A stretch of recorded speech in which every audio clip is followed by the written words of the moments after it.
All right, we are recording. So I'm speaking with Mike right now.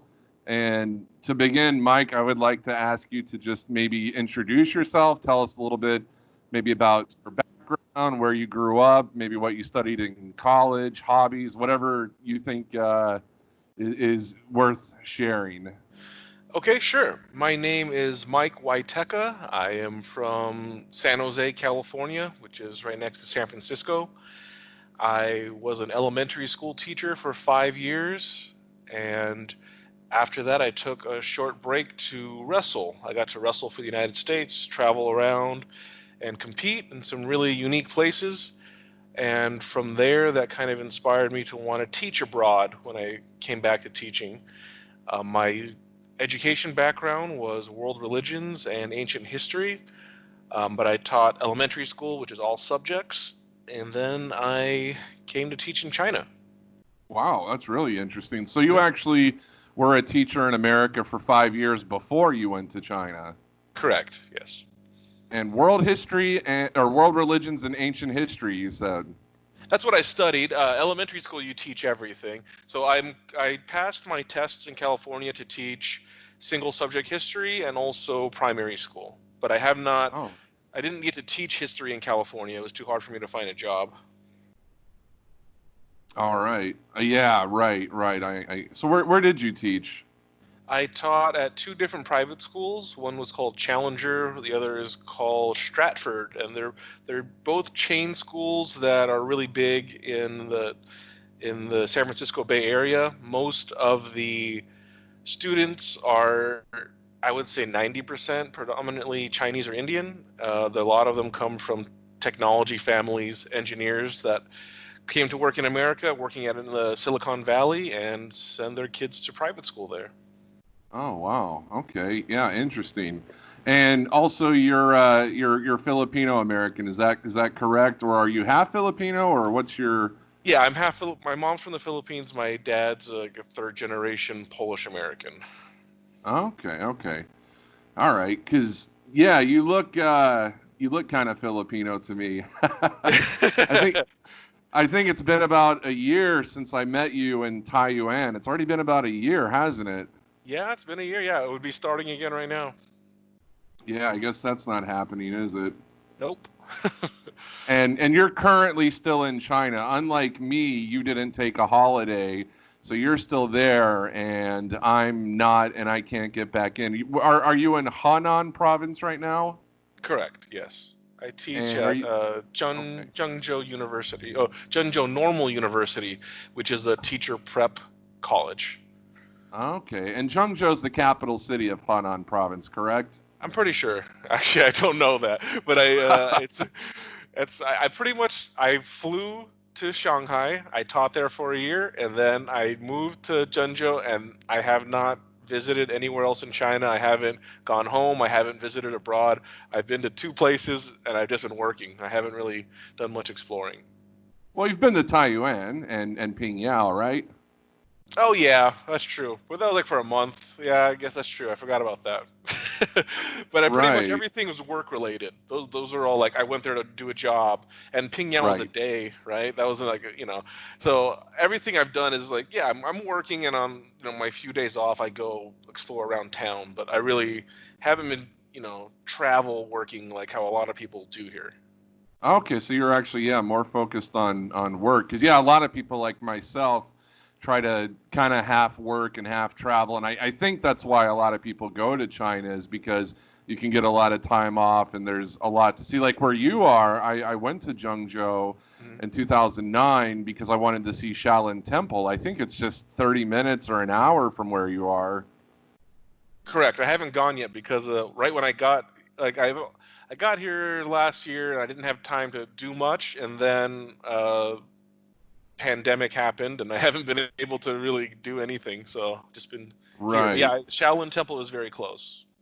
Right, and what I know about Hanan is they have a lot of I think ancient history and culture. I think some of their ancient capitals were in Hanan. I know they also have Loyang where they have the Longmen grottos like the Buddha carvings in the mountains, and I think there's a like yeah, traditional and ancient history in Hanan. I think it's culturally significant, as I understand it. Yeah, that's my understanding too. I'm definitely going to take advantage of that once things calm down. I told you I studied ancient history and religious studies, so Chinese philosophy is something that I studied a lot. So Zhuangzi, he's like one of the most famous Taoist philosophers, is from Henan. So I'm going to go visit his hometown one of these days. Nice. And I think wasn't Zhuangzi, my pronunciation sucks, but wasn't he the one who had I don't know if I'm dreaming that I'm a butterfly or I'm a butterfly dreaming that I'm a man? That is absolutely him. Yes. Yeah, yeah. We won't go into that too much, but from my limited study of Chinese philosophy, I find was so much more engaging than Confucius. I read the Tao Te Ching by Lao Tzu. I've read a bit by Zhuangzi, and I find Taoism so fascinating, whereas I feel Confucius a bit dry, a bit just practical, but not that like spiritual or metaphysical or intellectually engaging. He's just a very practical person. But an important part of understanding Chinese culture. But yeah, I think the Taoist stuff is absolutely fascinating. So that's really cool that you've studied all that. And yeah, again, China's a good place. If you like ancient history, there's plenty of that there.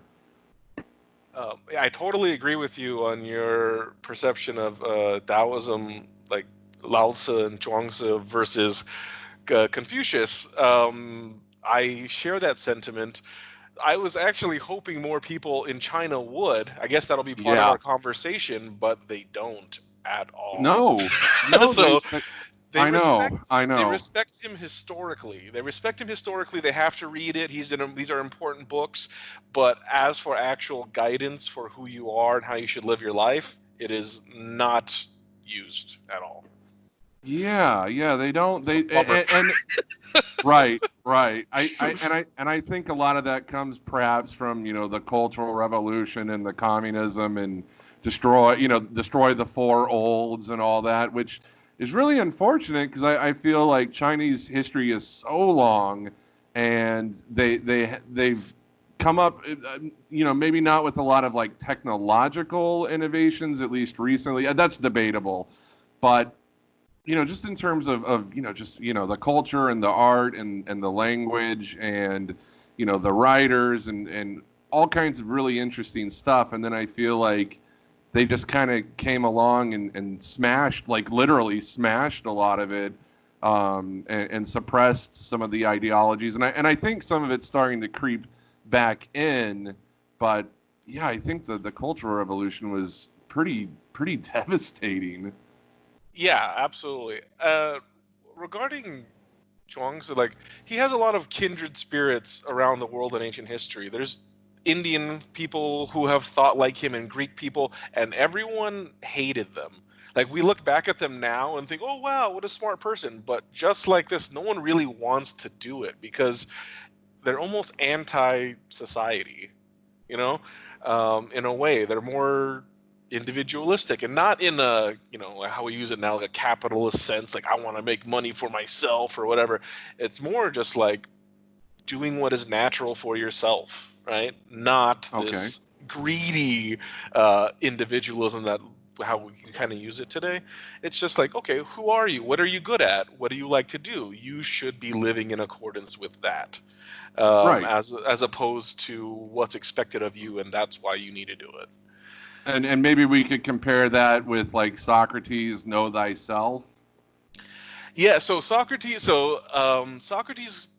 There's a few schools of thought that come out of Socrates. He's like, that's why they call it post-Socratics and pre-Socratics. He's like the guy, and out of Socratic thinking comes like cynicism, skepticism, Epicureanism, and all these different. They kind of latch on to different parts of Socrates that they like. And Epicureans are like, no, I don't want to be involved in this political process or any of that stuff. I just kind of want to live a simple life. They're more like the Taoists, where then you have cynics who are actually, we use the word differently today. They're a little more engaged politically, and take different elements of Socrates. So it's it's interesting that you kind of have these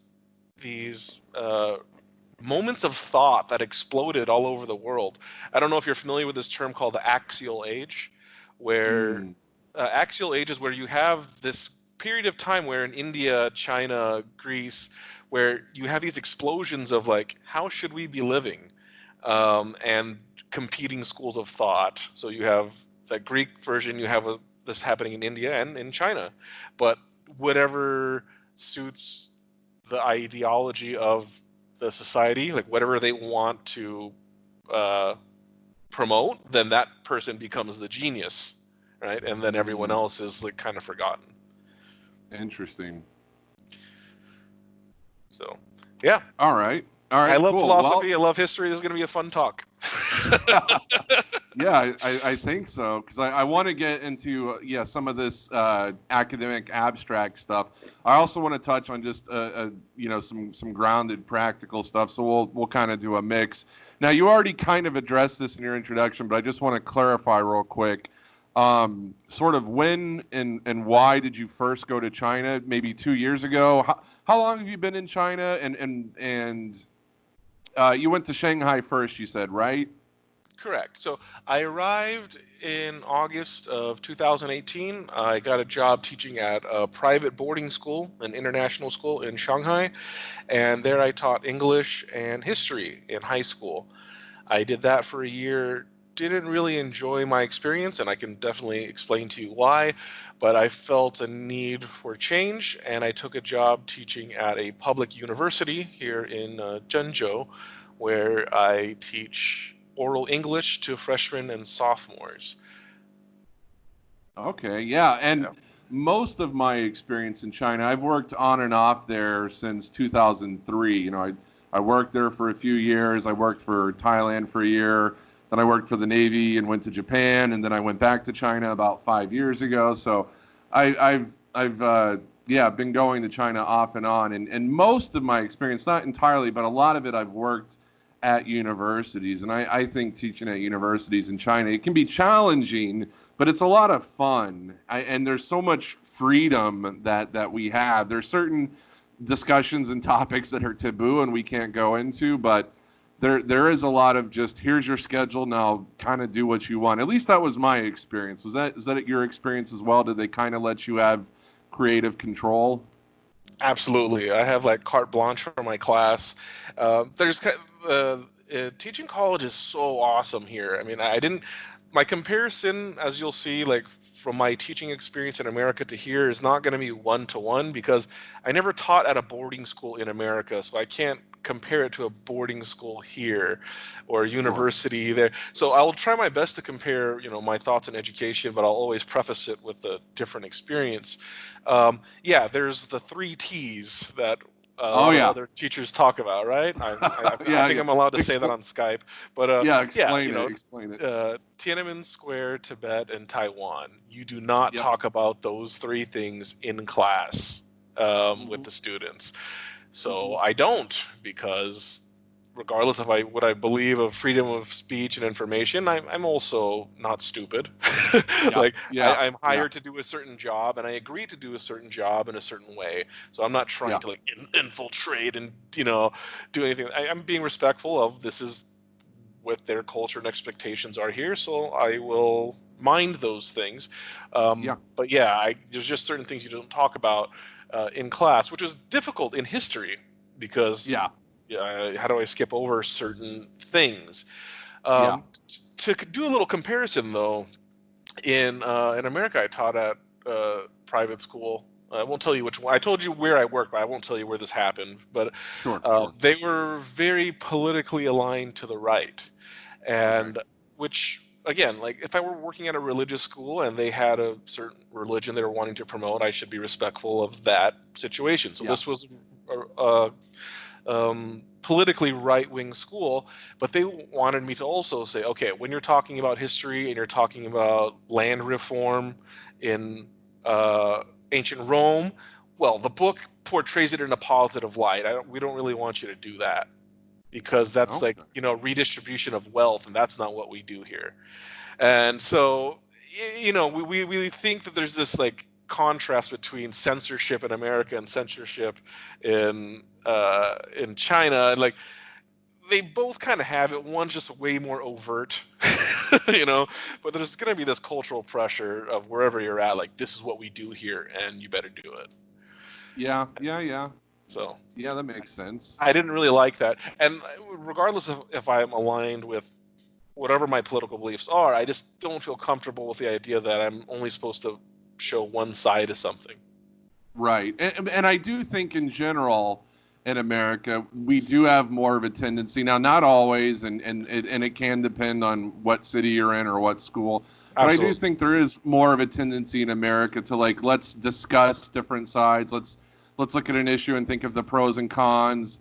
And maybe we agree or don't agree, but we should still be aware of different ideas, different methods.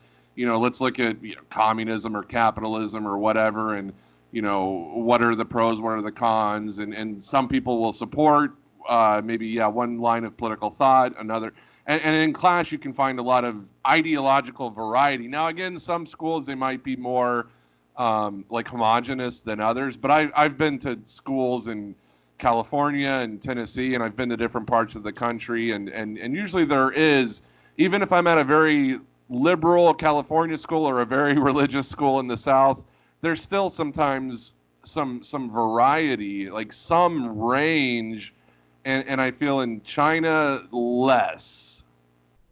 Yes, In I would general, agree with in that. general. Yeah. It depends how specific or how general maybe one wants to get.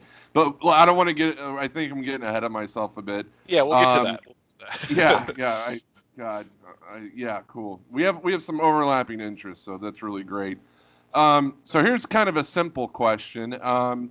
What were some of the first things that surprised you your first year in China about the culture, the education, maybe, I don't know, etiquette, organization, lack of organization, anything that comes to mind? What were some things that your first day, your first week, your first year, whatever, that really kind of stood out and grabbed your attention? Sure. I guess cultural differences, because that's like right when you get off the airplane. That's like that's when you experience some things first. That's I'll talk about class in a moment, but yeah, right when you get off the airplane, I'm like, whoa, the way they just walk around is different than America. Like how they expect like etiquette for walking through a door, and where's the line? Should you wait in line? Are people waiting in line? Is it rude to just cut people off? It seems to be Right. no. Right. Like you just kind Right. yeah, and then I, at first like, whoa, this is crazy. I did live in India for 6 months, so I wasn't total culture shock, 'cause I got to experience something way different, which they have their different, Oh. their different norms. Yeah, so I noticed that like etiquette for waiting in line or restaurant service or just crossing the street. There's so many things that are just different here. And again, they're not rude or mean. I find actually everyone here to be very friendly, polite, and helpful. But as they're going through their day, everyone's just doing their thing. Like they're not, yeah, they're not Let me considerate in the remark way on that. they think. Yeah. Yeah, consideration, exactly. The thing my wife and I sort of joke around or observe, and this is kind of what you're saying, is I feel like, yeah, in public and in crowds, Chinese people are pretty inconsiderate by American standards, because, yeah, they sort of push and shove, and they don't stand in line, and they'll cut in line. And for a lot of Western people, it's really a headache. But individually, often one-on-one, they are very friendly and very polite, and it's just I feel like dealing with individual Chinese is one thing, and dealing with crowds of Chinese anonymously is like a totally different thing, and that's kind of what you're describing. Yeah, so what I realize is they're like, by my standards and their own standards, they're not being inconsiderate, because no one's getting mad at each other. Everyone's just doing it. But of course, if in America, if you do that, you're should be like, wait, you're breaking social convention and you're being a jerk. Whereas they're not breaking social convention. That's why it's not rude. It seems that, or at least that's just my understanding of it. No one's getting mad when people are just doing this. They're just like, all right, this is how we do things here. Yeah. Um, small example was like when I was in India. Like driving here in China is a little crazy. I don't drive here, but I mean just road. Being in a taxi is Yeah, crazy. in India, it's even crazier. People will just turn around on the road and go the wrong direction down. I mean, it's way more, like insane in that way. And I'm just like, man, this is crazy. But no one's really getting mad about it. They're like, if someone just going the wrong way on the freeway in America, it's like the news and the police are coming. Something crazy is happening. Where it's just like, nah, that person's going somewhere. Yeah, and that's a really good point. And you know what it reminds me of too is I feel like now that I think about it, in some ways I feel like Westerners, like you were talking about traffic, we're very sort of structured and organized and color in the lines, and there's a certain protocol and way to do things, and we do it like with traffic or lining up. Whereas in China, it's a lot more, free spirited or spontaneous, or road traffic laws are more like suggestions than laws, and, yeah, yeah. and there's a lot more spontaneity. But I feel like intellectually or ideologically or in the classroom, it's almost like opposite. Like all of a sudden, generally, I think the Western classroom can be more spontaneous and think outside the box and so on and so forth. Whereas China, suddenly it's a lot more structured and orderly in a certain way, and like there's a certain organization that everyone sort of abides by. There's less flow, less spontaneity. I think that's a great comparison. I never thought about that. Like the flip flop. I didn't either. Yeah, till in just class, now. Yeah, in class, it's more like American traffic. It's like everyone knows their lane, and you do this and you do that, and there's a four-way stop, and everyone it's very structured. Whereas the opposite, yeah, that's a good flip flop between traffic and classroom structure. I would say Well, I agree with that.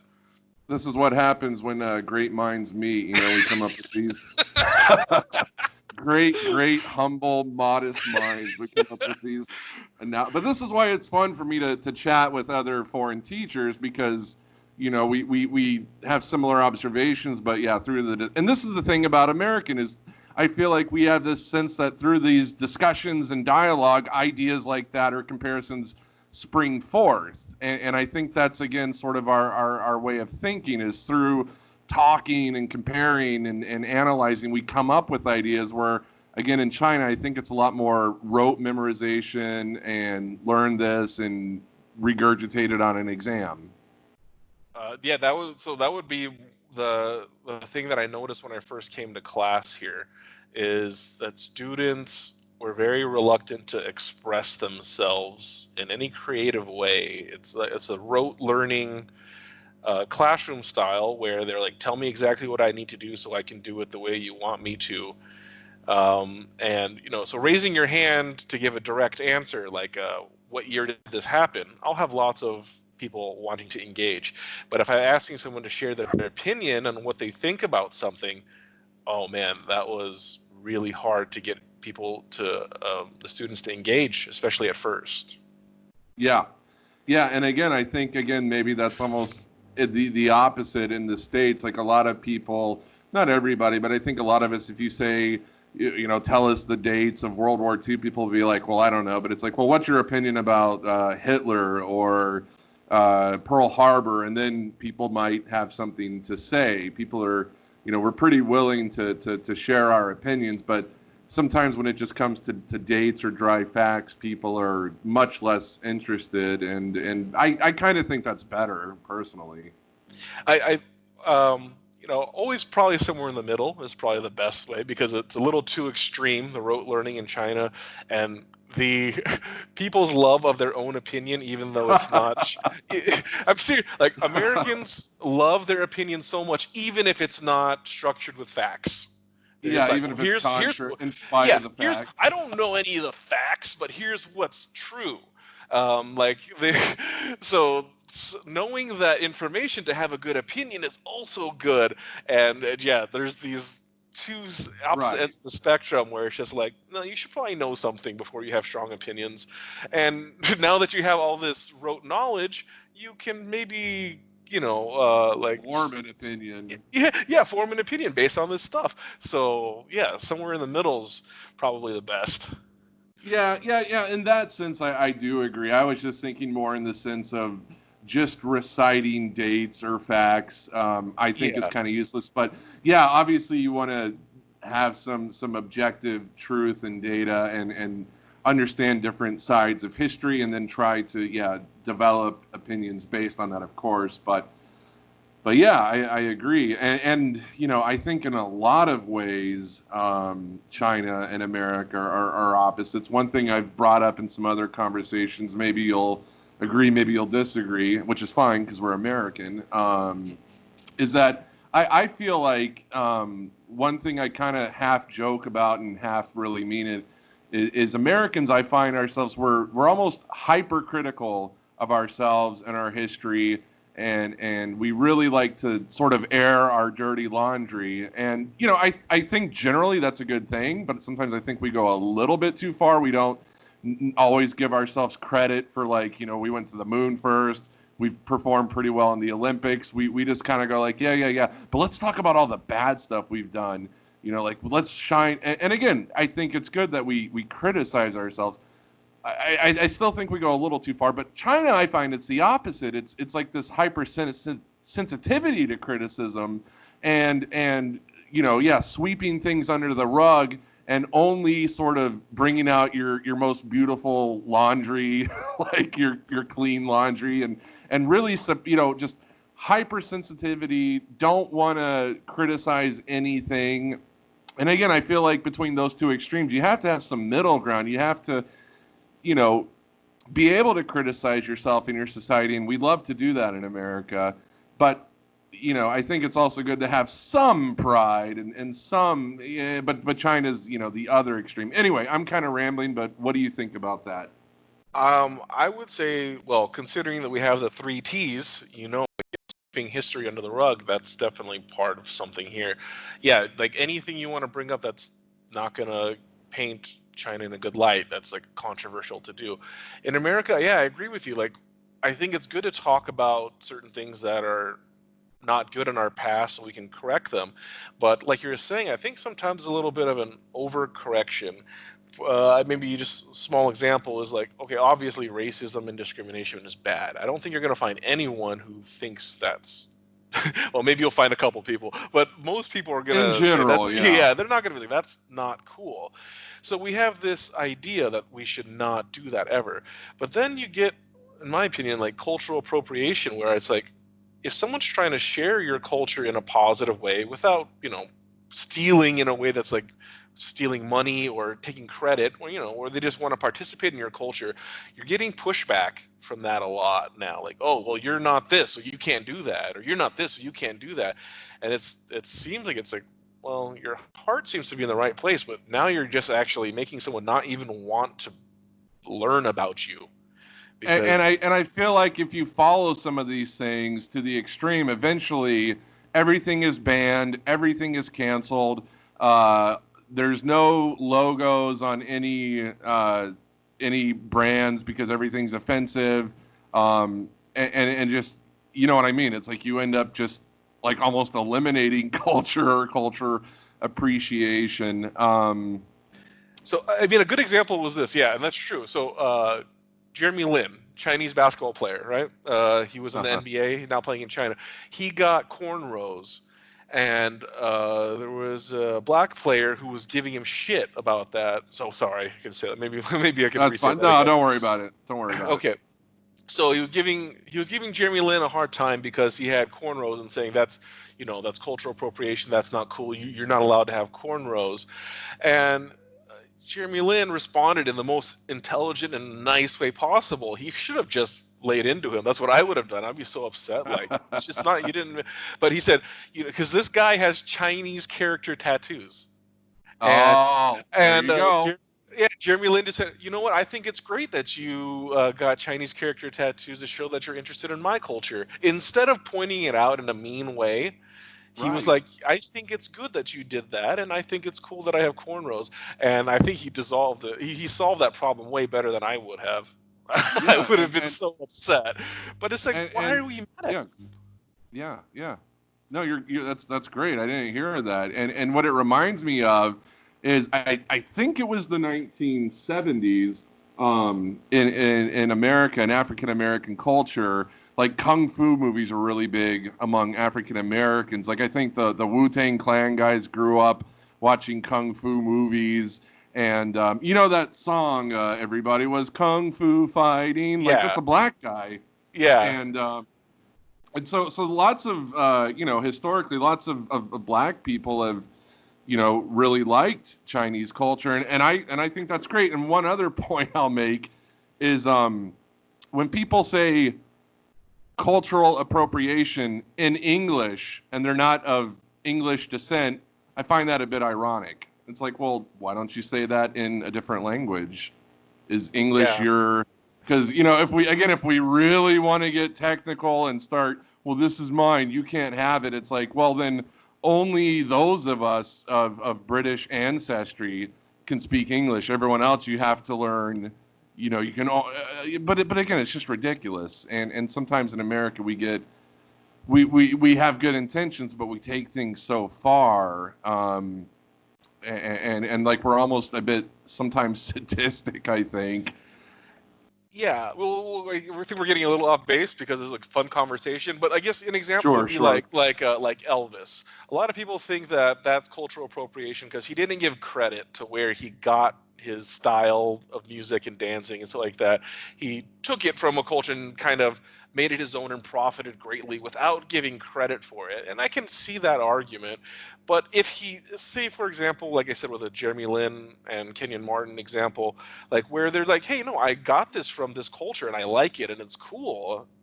I don't see a problem with that. Like Yeah, that's just I think sharing. that's fair. That's Yeah. just sharing.